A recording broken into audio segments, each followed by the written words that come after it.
Hi everybody, so today I'm going to be talking to you about how to be approachable.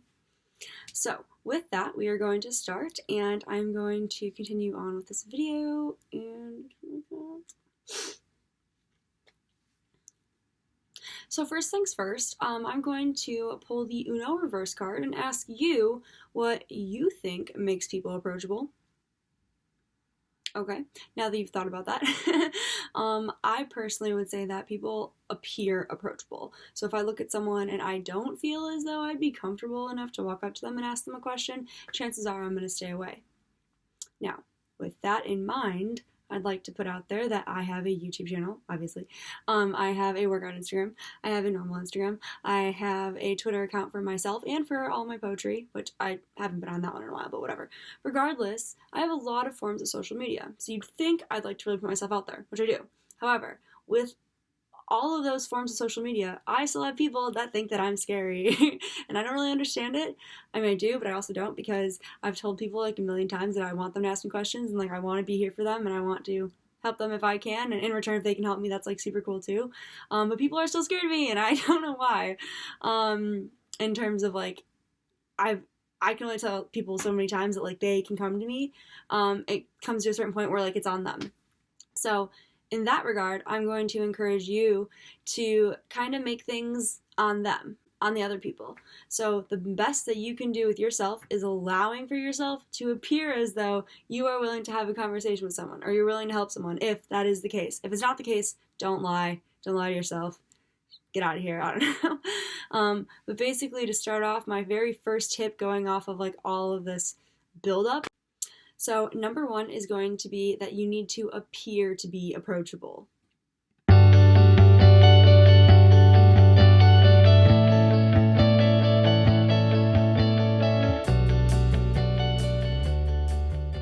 Number two is going to be breaking the ice. So I feel like sometimes when people talk about their like leaps of faith, the worst part is like when you're about to jump and then you're stuck like right here and like you're not landing, so you don't really know what's gonna happen. You're just kind of like, I don't know what's going on. And I feel like that way, we all feel that way in a lot of different scenarios when we are doing things that we are unfamiliar with, when we're doing something that is new to us, or maybe it's not new, but maybe we're still not comfortable with it yet. And going off of that, basically, it kind of is like this, the whole realm of that unknown, we need to tackle it. So you have to break the ice. So if you're around someone and you want to appear approachable and you're willing to help them and like you want them to be able to like have that conversation, say hi first or like ask them a question first.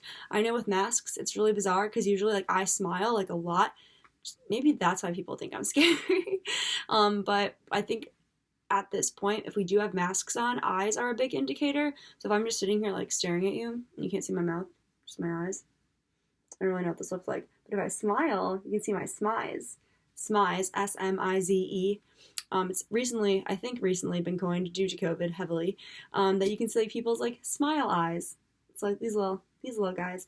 And so maybe smile at them, even though you have a mask on. They'll like be able to like tell from your facial expressions that you're smiling.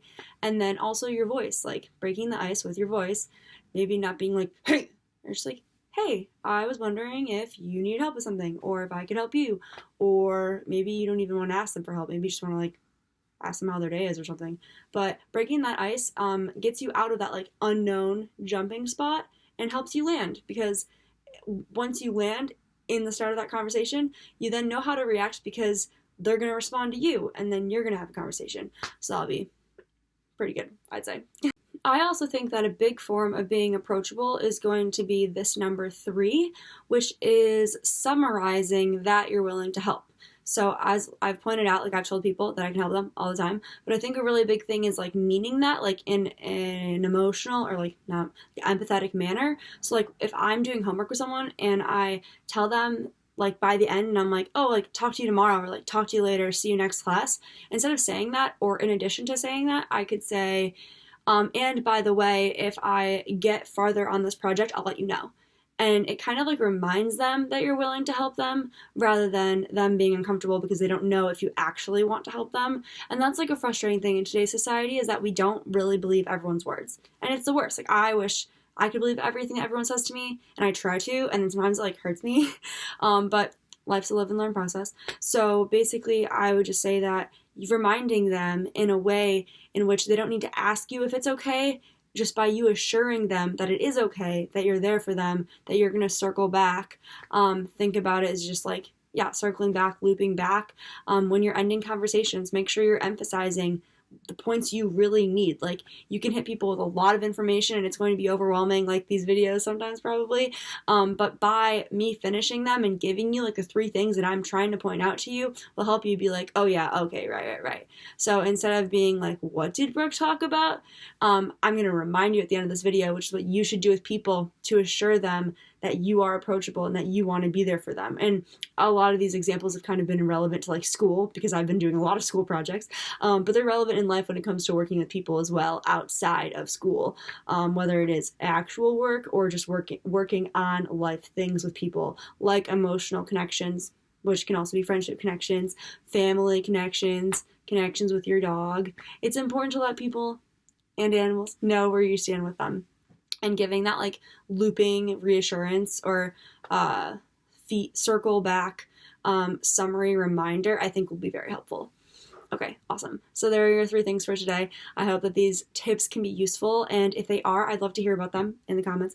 If you found this video helpful for you, I'd love if you can give it a thumbs up, just so I know what kind of content people are looking for what they find helpful.